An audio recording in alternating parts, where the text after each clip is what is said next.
Hello, everyone. Welcome back. We are at our 5 o'clock session, Winter 2020 and 21 Outlook in a Pandemic Economy. We have some great speakers who are joining us today, and I am going to kick this off by introducing Laird Seger from Red Sky Travel Insurance and let him get us right into all the good stuff. So, Laird, take it away. Thank you, Corinne. Certainly appreciate the opportunity to be participating and joining the conference. Certainly wish we were all together.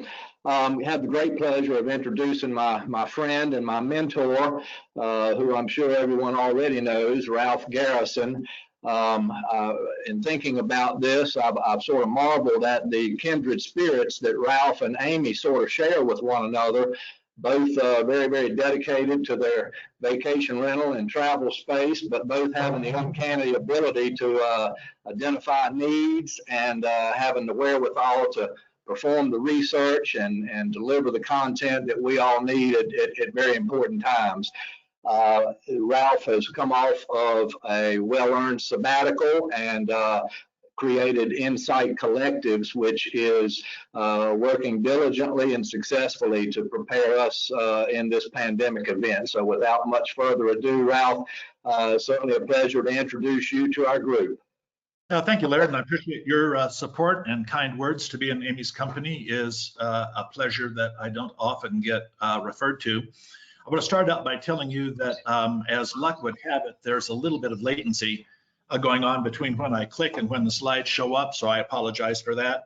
I will slow myself down, maybe. Insight Collective is a group of tourism-dependent businesses, research economists, thought leaders that have been in the business for a long time, who've come together starting actually 6 months ago to the day, depending upon when you start counting. The life as we hadn't known it before, around about March 15th.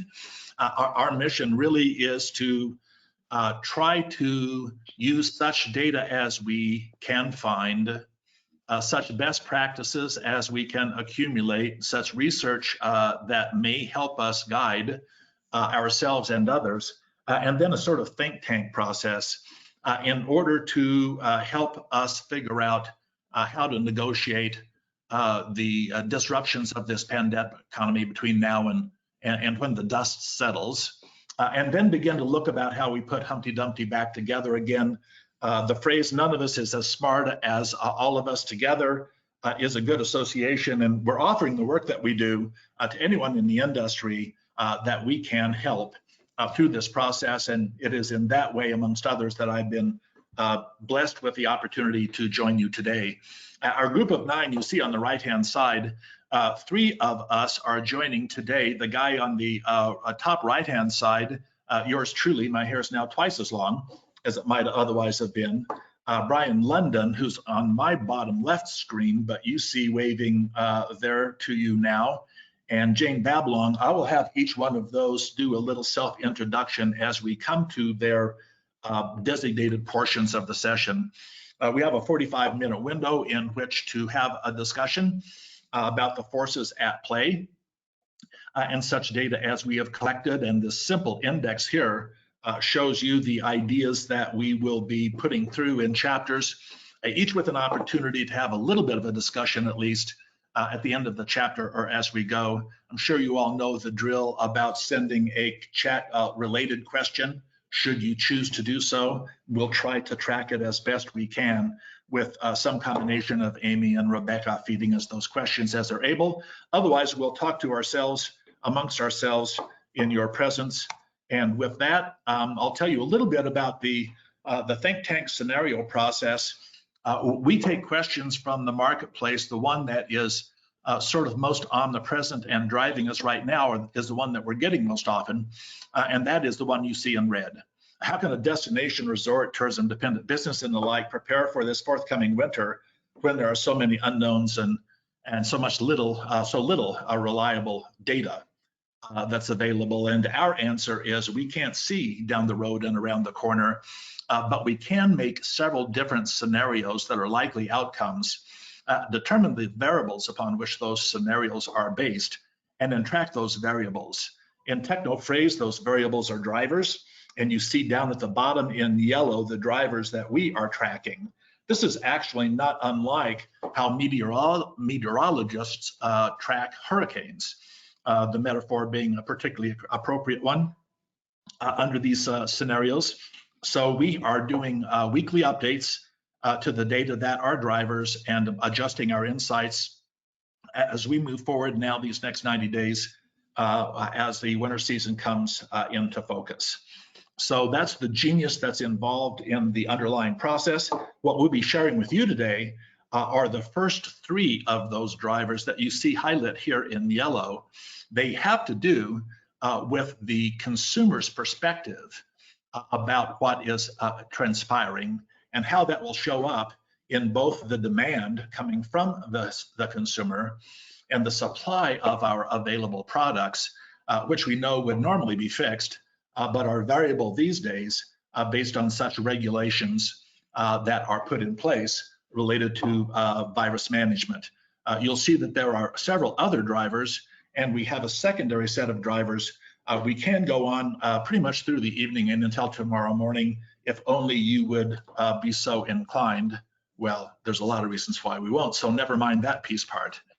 So just a little bit of what's in evidence in terms of our data and what's not. On the left-hand side, we're really focused on destination resort communities and their tourism-dependent businesses on the leisure travel side of things, whether it's elected officials on the public sector, the private sector, or the independent tourism-dependent businesses and their supplying vendors like many of you are in the audience.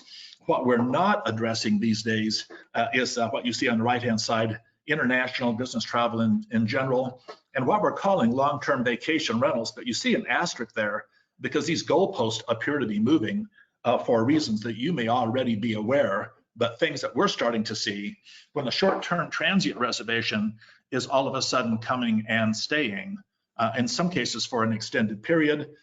In migration is the phrase that we're beginning to apply to this phenom as we see it playing out in the marketplace.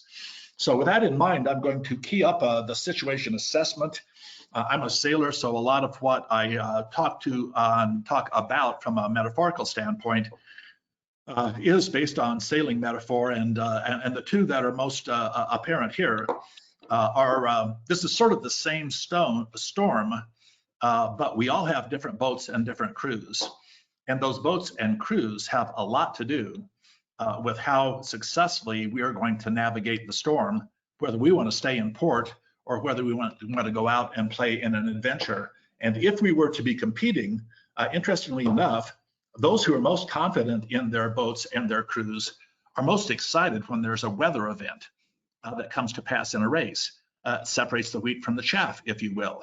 Others are safer to stay inside, and frankly, in my sailing world, I would be staying in the harbor until the weather is hospitable. But my decision and others are based on the most important guy in the crew, and that's the meteorologist. So I humor myself for a moment by pretending that we are providing the same kind of data that a meteorologist would, so you can decide how better to navigate your boats. I'm going to take you back just for a moment to a little more than a year ago, the first DARM conference, where I was privileged to be able to do an opening sort of contextual keynote that teed up the audience. Amy called me the grandfather of revenue management at that stage of the game, I think referring a lot more to my gray hair than any other expertise.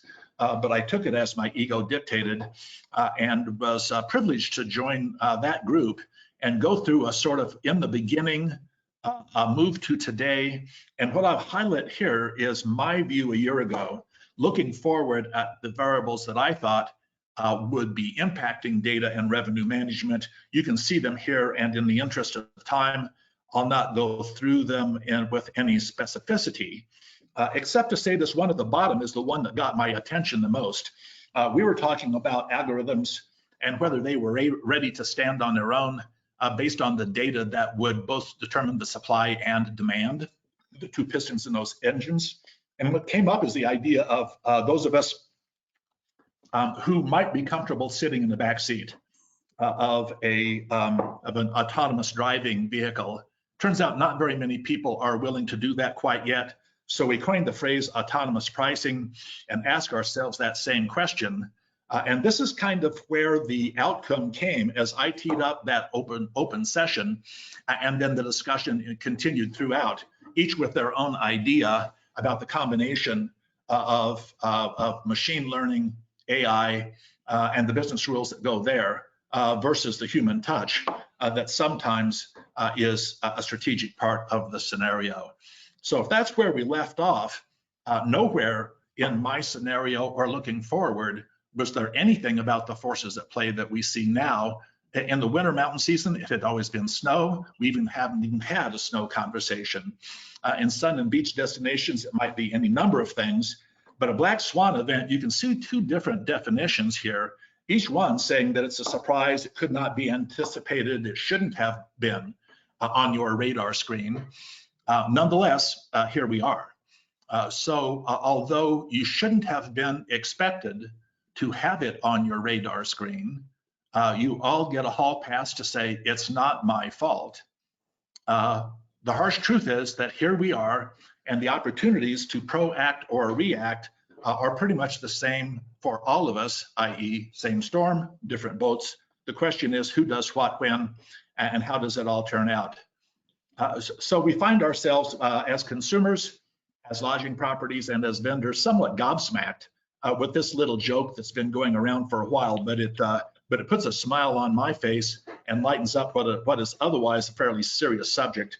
So I offer it with a little bit of food for thought as we tee up something a little more science-based, and that is this Kubler-Ross grid that really shows how Homo sapiens, how people in general react to a crisis or an emergency.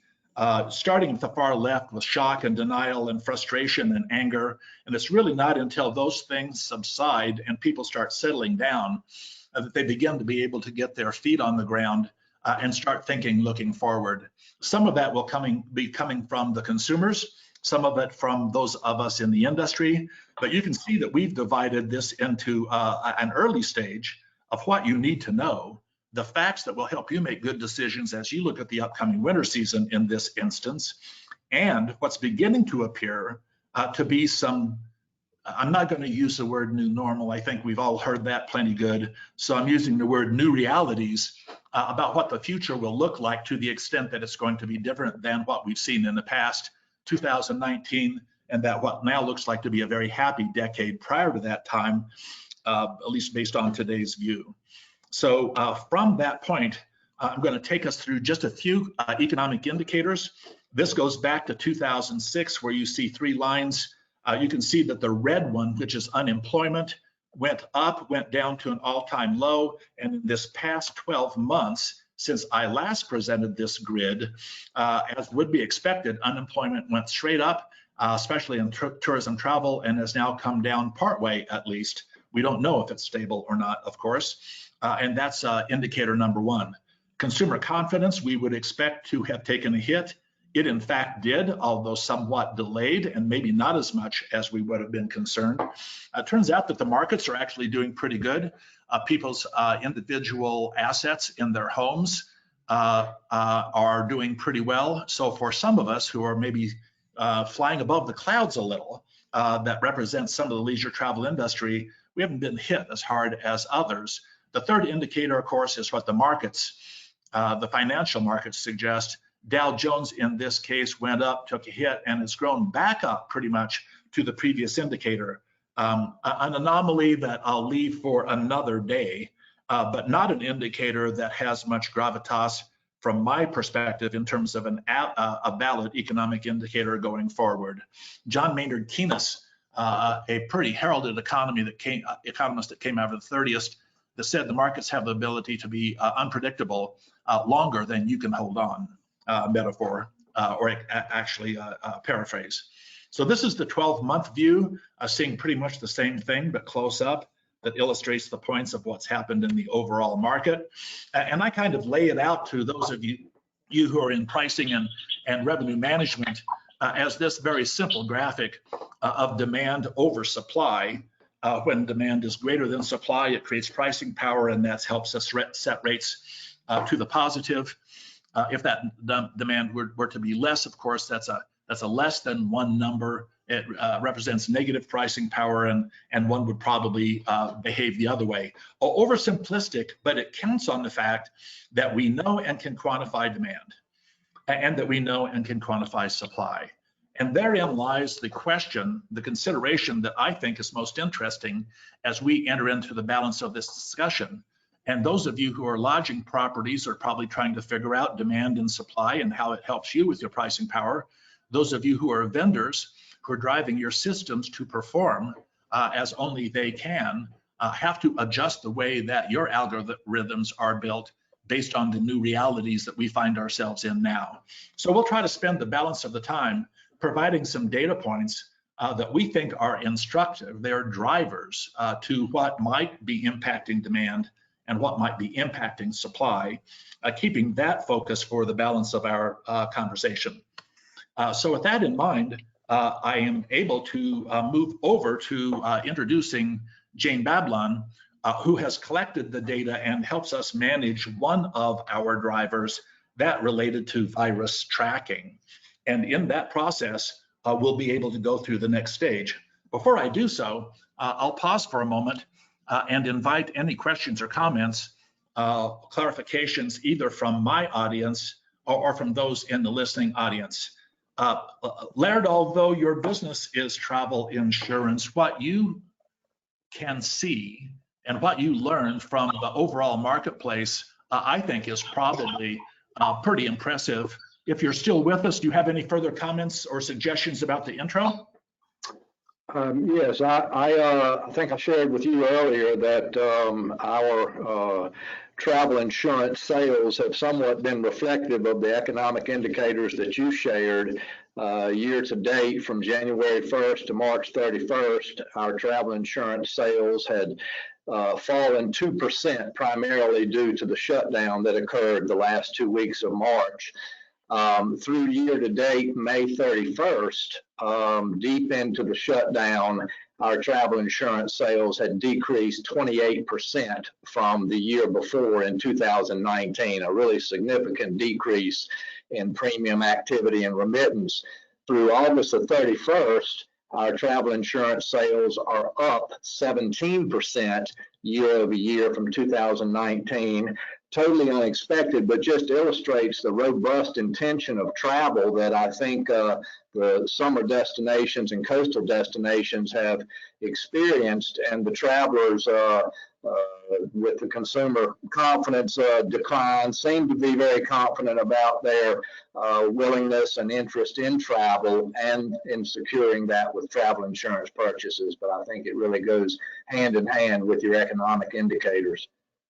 That's impressive. And your phrase, robust intentions to travel, is one that I'll suggest that Amy capture and use again, at least when we're talking leisure travel and into sun and beach and more remote, sort of aspirational destinations. I'm not sure that the meeting convention or international business segments would agree.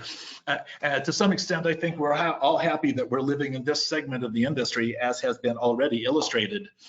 Brian, Jane, anything else before I turn over the reins? Great so far. I made a note of that Kubler-Ross emotional response scale, and now I can't help but to put every situation I face for the rest of the week through that response scale. So thank you for that. My pleasure. It's the crisis and anger part that I'm happy to leave behind in favor of the smiley face and desired state forthcoming. Jane, tell us a bit about yourself and show us what you got. Sure. I guess the clicker, aren't I? Yes, please. Good afternoon, everyone. I'm Jane Babylon. My background is in marketing, but I've spent the last 10-ish years working with DMOs related to their lodging research programs.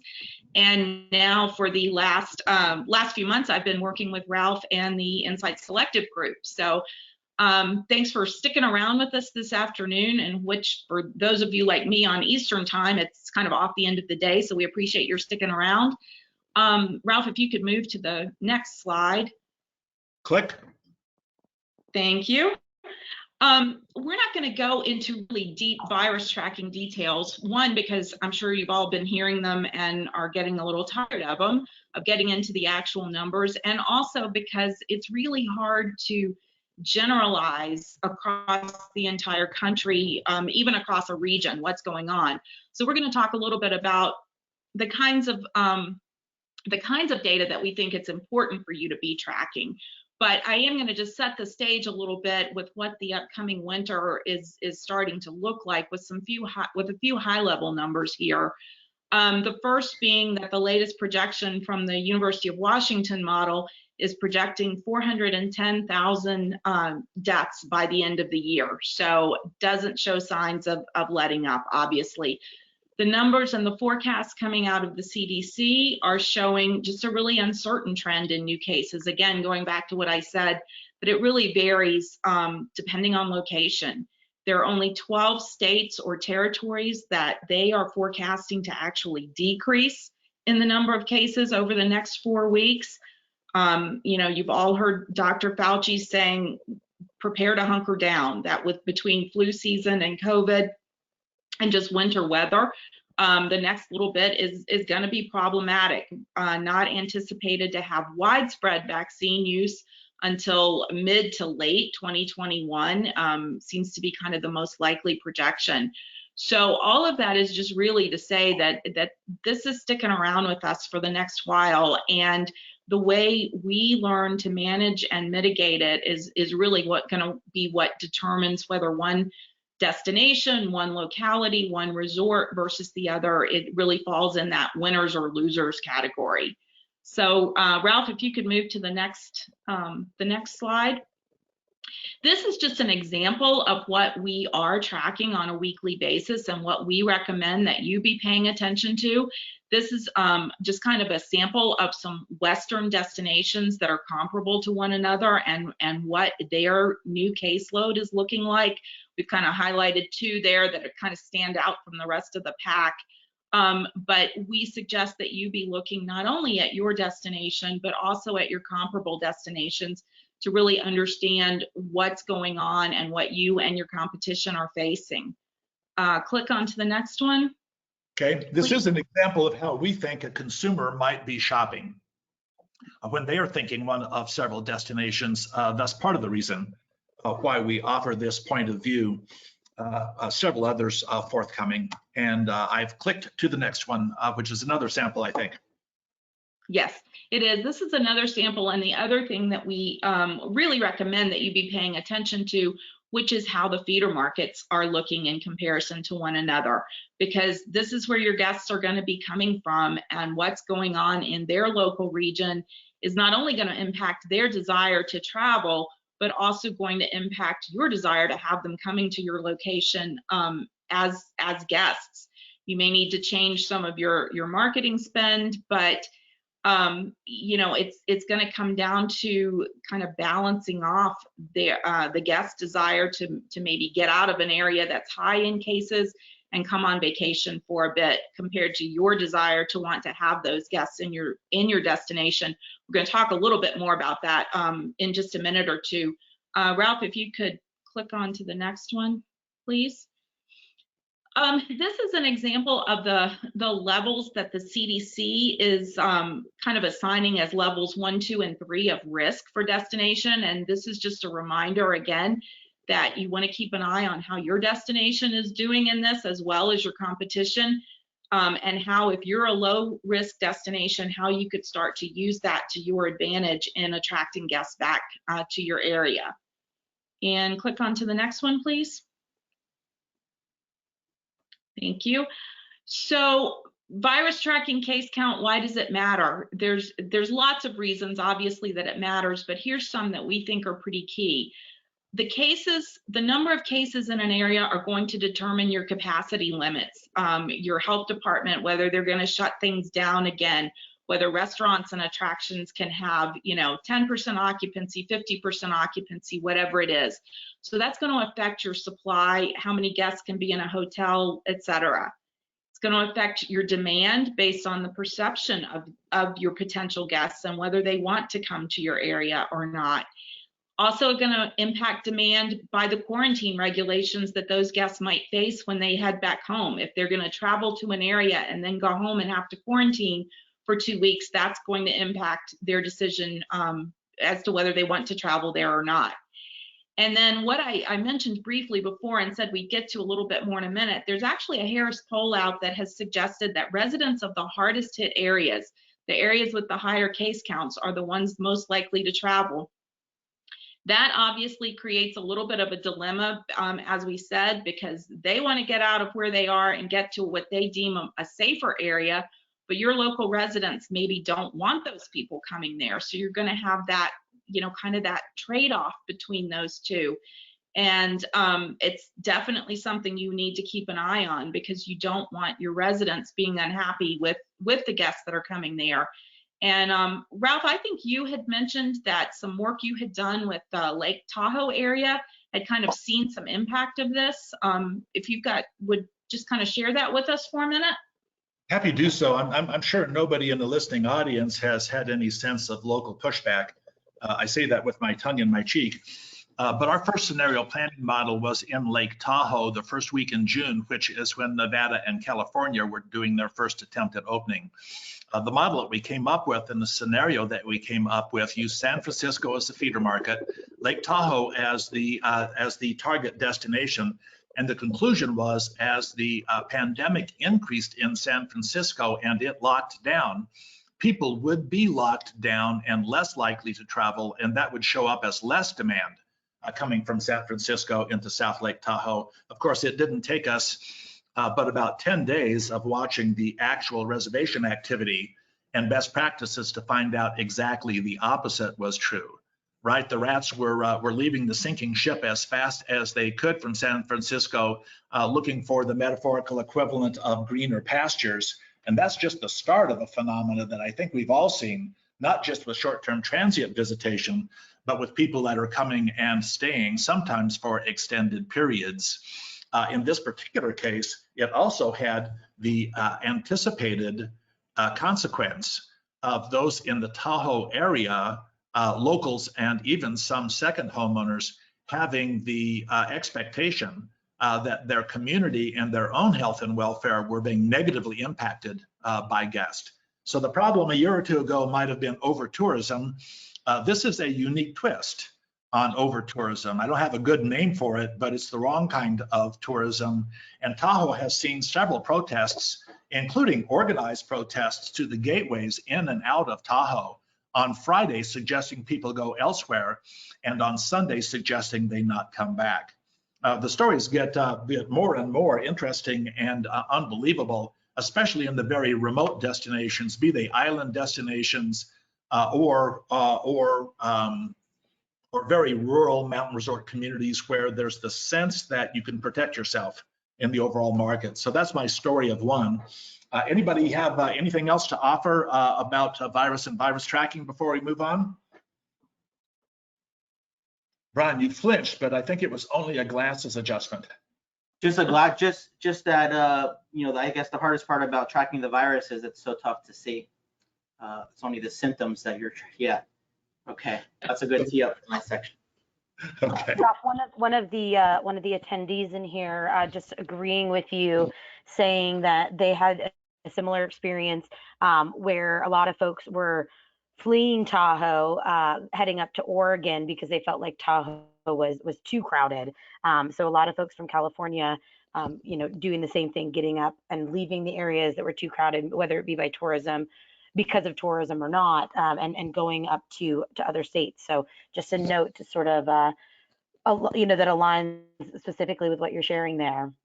Well, I appreciate that. And of course, that's before we decided to burn the better part of Oregon down, just to add another, you know, variable beyond the scope of our scenario. Anybody remember the original Jurassic Park and Jeff Goldblum being chased down the road, I think, by a T-Rex?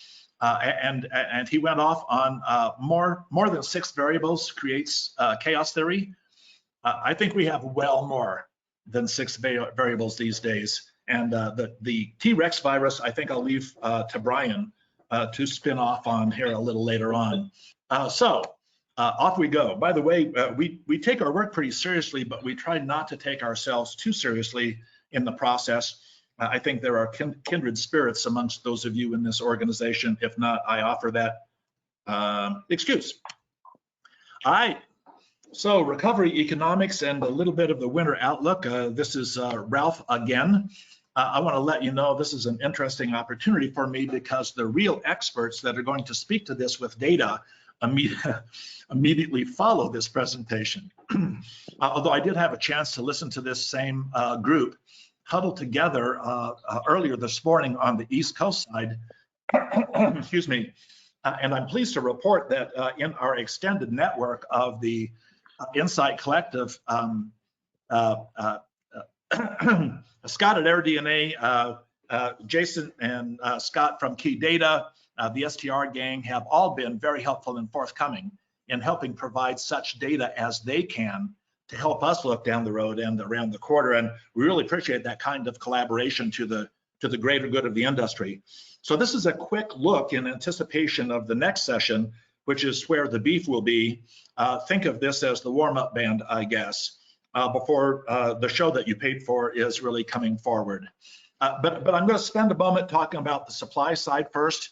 Jane left us with the notion that supply will vary by the COVID management and the related travel restrictions, and we've seen that rheostat turn off and on several times as we participated in watching the reopening exercise, where our scenarios were a best case scenario where reopening went smoothly, the virus was eradicated, and by the time we got to Labor Day, it was smooth sailing, same as it ever was.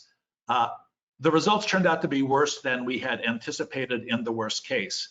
We also projected the return of visitation, and that turned out to be better than we had anticipated in the best case, at least in some select markets. Those of you in Sun and Beach know how that dog hunts. Similarly, in some mountain resort communities where we find pent-up demand and an eagerness to get away from Urbania and to less populated areas as being a huge driver. But moving on to the duration, we now know here in the fall that we are going to be living with this, not only the flattening of the curve from a health standpoint, but the deepening of the trough from an economic standpoint, certainly through the winter season. And beyond that, at this stage of the game, I'm just going to say we're out of scope. Some of the key elements where supply might be most limited are the attractions that bring a guest, transportation for those who are airbound, thus making it more a drive market and extending the drive market. Lodging maybe not so much in and of itself, but if lodging is dependent upon an attraction, a special event, and that special event has limitations, then lodging needs to keep its eye upstream on the guest's expectations, as well as some of our data that shows that you can come to a hotel in a resort community just fine, but the experience that you might anticipate both within the hotel and the broader community may be nothing like you had expected in the past. Quick examples coming from the ski side. I'm out of Denver, and that's my background, so Amy has asked me to spend a little bit more time hither and yon in that regard. And I will tell you that the ski mountains, perhaps not unlike amusement parks, are finding themselves on the horns of a dilemma, trying to determine how to open or reopen. They use a formula called the comfortable carrying capacity to determine what a mountain can accommodate. And of course, the rest of the resort grows up around that capacity.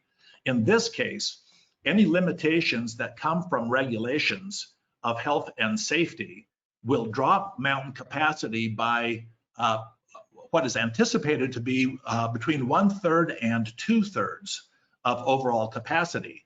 But guess what? We don't know what that number is going to be. It changes from destination to destination, and it could change every week for that matter.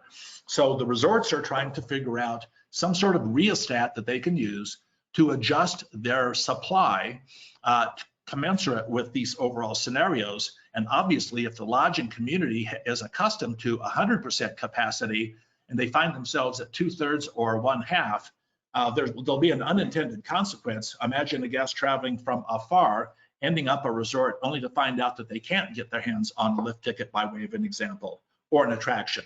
Beach doesn't seem to be that kind of problem.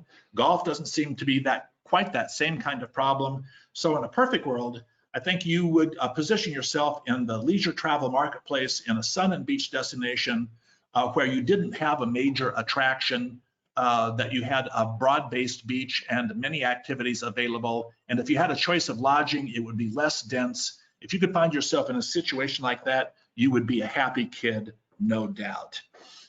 Then going on to the obvious by this stage of the game, although we can generalize from the things up above, what we found down below is we really have to track this on an individual destination and a business by business basis. One more round of same storm, different boats. On the demand side, we don't have to worry about demand. There's always demand for travel, for leisure travel. That's sort of American birthright. But the restrictions to demand, in this case, the consideration of our health and well-being, is a barrier that we are obliged to eliminate in order to enjoy the demand inherent in the system. Not only solving the problem, but communicating that solution. And of course, I'm telling you guys like I'm preaching to the choir about that, but it is a reminder. And as the reopening has come to pass, this alphabet soup of does it go quickly like a V, more slowly like a U? Does it drop continuously like an L might? Well, the answer is a little more like a W, back and forth, open, not open, open. We have one destination that we're tracking in the West that's going through, well, it depends on what happens in this next week, post Labor Day in school, but it looks like it's maybe on its way to the 4th spike, which of course gets shut down and adjusts in a 2 or 3 week cycle. The K is the most interesting one to me because it intends to demonstrate with the two arms of the K that some are going much better than others, plus and minus. And that's my experience, not only from property to property within a destination or between destinations within a marketplace, but I'm watching with interest about how Sun and Beach, who had their big season in the summer, learned their lessons, I think have a lot of confidence going into the winter season and relatively warmer temperatures coming forward versus some other destinations that are not doing so well at all, the lower part of the K. And of course, the mountain resort communities learned something in the summer, got some benefits beyond what they expected, but the oncoming anticipation of cold weather and limitations to indoors, I think, is a wild card that has yet straightened away. Pent-up demand, I'll just tell you that we all anticipated some pent-up demand and got some from early adopters, where early reservations prior to March may have canceled, but they were quickly rebooked, and many people came up to capacities beyond what they had expected. Excuse me. But we see no indication that that early pent-up demand is still in existence in the same way it was. People making reservations now are doing so with their eyes wide open. Thus, some of the considerations about their safety, their well-being, travel, and the like. And that brings me to what I talked about earlier, sort of the distinction between what we're seeing in mountain resort communities and sun and beach resort communities. The similar nod is rhetorical in that we can identify much more confidence coming out of sun and beach as they anticipate the winter than we can in the mountains that are more hesitant. And of course, advanced reservation activity typically starts to show up in this post-Labor Day time period, especially if air travel is involved and pure destination and holidays are involved. Well, not so much air, not so much holidays when families can travel anytime. Why wouldn't they travel a lower season? Maybe there's a balance involved there in the process. But frankly, using advanced reservation data, about which I'm pretty familiar based on my history, there's just not good enough information yet to be statistically valid about reservation activity forthcoming, excepting to say it appears to be coming slower if it's coming than it has in previous years. So there's a question about whether it's really behind year to date as much as it might seem, or if it's just waiting on comfort, waiting on insurance, not waiting on snow as much as before. The changing guest profile, I think I'll have to run right through in terms of the overall scenario of a different profile of guests that are early adopters that are jumping in to those who may have been higher risk that were leaving earlier. And this notion of people coming and staying longer which we hope to be able to talk about, if not in this session, in the further one. So the discussion of so what really on supply and demand is pretty much duplicative of what I think Jane already talked about. In the interest of time, I'm going to go on and introduce the session number 4, and then entertain any discussions on both subjects when we're done. This is intended to be a graphic of a gobsmacked consumer. I noticed that I put it right next to Brian London's name as if he is that guy, but you can all see, Brian, strike a pose that is not like this guy, and take it away, buddy. Excellent, wonderful, thank you. I always love being a panelist with you, Ralph, because I probably learned so much, and I would usually kind of take notes about how the audience is responding to these things, because I think audience reaction is so helpful and powerful. My name remains Brian London. For those that don't know me, I think of myself as a behavioral economist, and so I'm a lot of fun at parties. And I'm focused on trying to understand this line here between whether or not a product needs more marketing or different marketing, and whether or not a product needs a better experience or a product redesign. And that's really what I'm trying to understand as a behavioral economist. And I'm recently off an engagement in Kissimmee, Florida. As you know, their tagline being the vacation home capital of the world, based in Florida. And I've seen snow, I think 2 times. One of them was when a truck dumped a bunch of ice at the school and we all got to play around for snow day.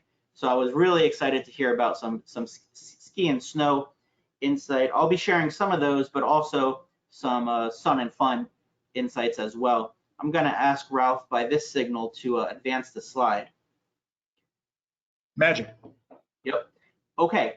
Excellent. So we're looking at 2 things here primarily. We're going to use these 2 things as the starting point for conversation.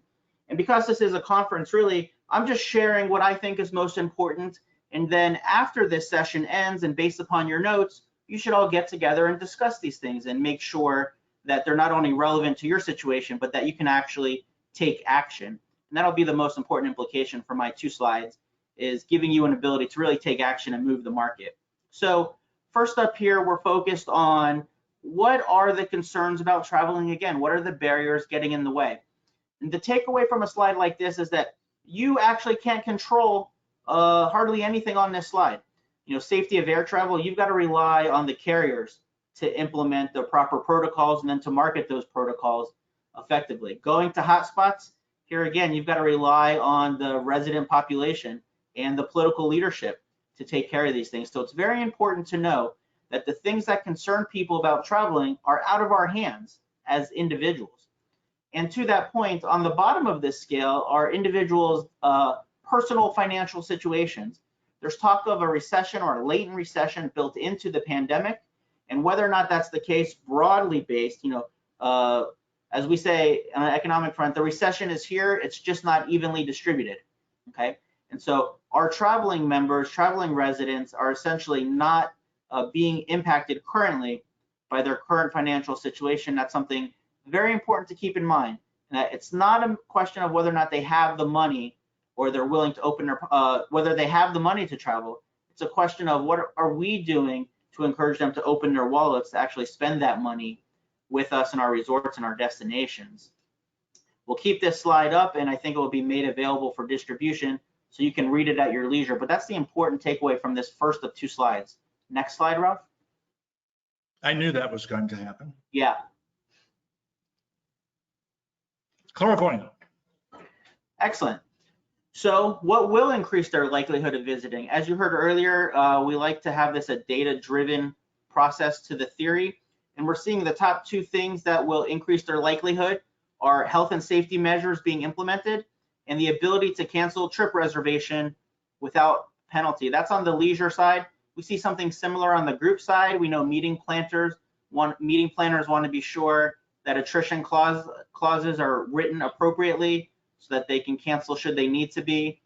And we're seeing the same thing here on the consumer side. Now, it's likely the case that, again, this is not evenly distributed. For example, here in Florida and in other destinations on the East Coast, we know that resort properties and vacation rental properties are implementing their cancellation penalties. They're receiving the fees for those that cancel, and we know that they're able to rebook those same rooms at the rate that they're asking for. And I want to call your attention back to an earlier slide from Ralf, also on behavioral economics, the Kubler-Ross emotional response to change. Essentially, not all consumers are behaving the same way, and while an individual property might be getting away with charging the cancellation fee and also rebooking the room, by and large, consumers are looking at those policies and wanting to make sure that they do have the ability to cancel. Said another way, there's a small market of people who will pay the penalty, but there's a larger market of travelers that we could be reaching, okay? Marketing that we could be reaching them if we're able to address their concern about trip reservation penalties and change our policies accordingly. Next slide. Aha. Well, thank you for joining my small TED Talk as part of this larger panel. I'm going to turn it over to Jane and Ralf for a little bit of a discussion, and I invite you in the comment box to share your feedback either on the content I provided or the shirt that I selected for today's webinar. I'm willing to talk about the shirt, personal business and the like. And I know that we have hit our designated time, but I also know we got a hall pass, some sort of credit for a few more minutes. I haven't seen the chat that says our countdown has begun. So those of you running the show, please do let us know what our countdown is. In the meantime, we'll start a wrap up. I see that one person has left, so I'm motivated to talk about something particularly dicey, if only I could figure out what it is. I think we're at a 2-minute countdown, Ralf. Yep, that's got to be it, I guess. So the consumer considerations come from an intent to travel survey.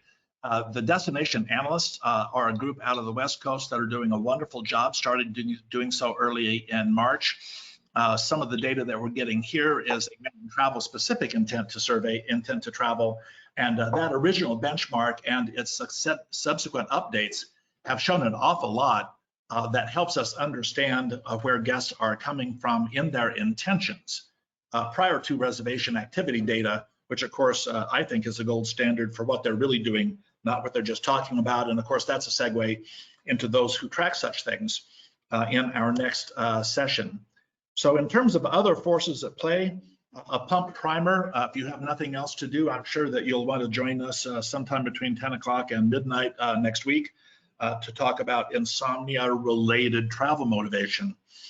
But the 4 items that we didn't get to among our major drivers are related to the local sentiment and the pushback in the process, the role of our elected officials and associations in acting on our behalf, and the likelihood that DMOs are challenged with justifying their existence or suffering the consequence. Increasing interest in ongoing federal funding, the consequences of which are overwhelming in fiscal numbers, almost too big to manage.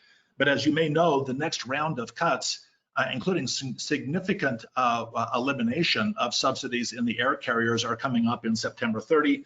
There has not been any extension of currently existing items pending, so we're watching it.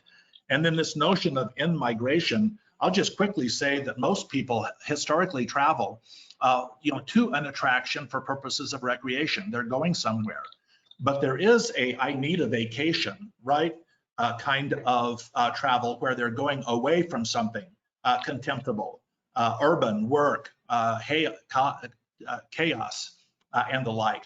And that going away from tends to be recreation, where the going toward tends to be recreation, 2 sides of the same coin. So while those people look pretty much the same, their behavior motivation is far different. And we're seeing a lot of the influx, not just in transient, but in longer term stays, coming from people that are trying to get away from the urban environment that they think is crowded and inhospitable to one that is much more attractive in their perception going future. That looks like a longer length of stay, so long that it looks like monthly rentals to some extent. or maybe even purchases in real estate that could change many of the dynamics for resort communities and those of you who are in the business of selling and managing short-term rentals. So we will watch this very carefully in our new realities section coming up down the road. Other forces at play, no shortage of items about which we can be talking about in secondary markets, including these next 60 days of election buffoonery. Whatever it is, it's not likely to be settling insofar as the guest is concerned. It looks like we are transitioning to close now according to the notes, and as luck would have it, this is the last slide in the deck. Our buddy Darwin seems to have a lot to say about a subject here that can be quoted, but what's maybe interesting is, although he was originally credited for saying survival of the fittest, this is the amended quote that he himself gave to try to clarify it, not the fittest or the most cunning, but the most adaptive. And I think this is particularly interesting because the management of the pandemic itself, the health and well-being, is probably survival of the fittest, although politically incorrect to talk about how that actually plays out in the overall marketplace. However, the unintended economic consequences of the trough, much of which I think is not yet apparent, is much more where the adaptation comes. And those of you in the marketplace, whether you are a lodging property manager, a public sector representative, or a vendor, we all add value by trying to solve problems for those who are dependent upon us.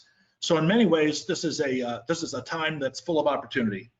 More than a few problems that are to be solved, and problems that need data and insights and a steady hand on the tiller. One more reference to sailing, in order to see us through these turbulent waters and off to a new reality. Toward that end, I'd like to thank Brian, Jane, Amy and her team, and Laird, who seems to be always there trying to help people who are trying to do the right thing for the industry. I'm honored to be a part of you all. If there is nothing else, I will stand us adjourned. I think you're muted, Corin.